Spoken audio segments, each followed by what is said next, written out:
విజయవాడను తాకిన అకాల వరదలకు సాయంగా పశ్చిమ గోదావరి జిల్లా నుండి 50,000 ఆహార పొట్లాలు, వాటర్ బాటిల్స్ పంపడం జరిగిందని జిల్లా కలెక్టర్ చదలవాడ నాగరాణి తెలిపారు.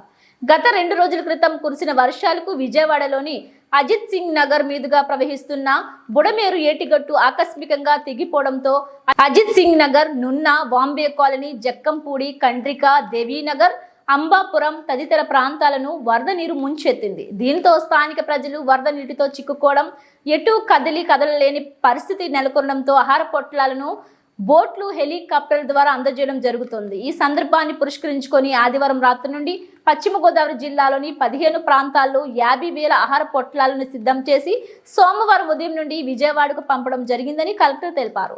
సోమవారం ఉదయం భీమవరం విష్ణు కాలేజ్ నందు ప్రైవేట్ హోటల్ నందు తయారు చేస్తున్న ఆహార పదార్థాలను ప్యాకింగ్, రవాణా తదితర విషయాలను జిల్లా కలెక్టర్ చదలవాడ నాగరాణి దగ్గర ఉండి స్వయంగా పరిశీలించి అధికారులకు తగు ఆదేశాలు జారీ చేశారు.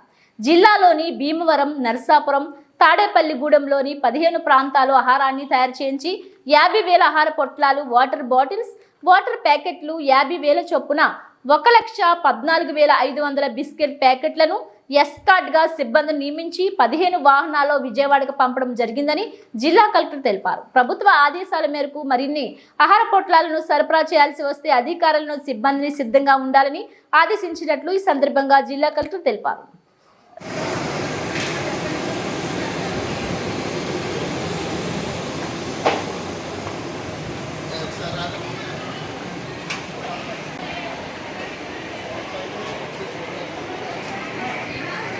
పక్కన రా.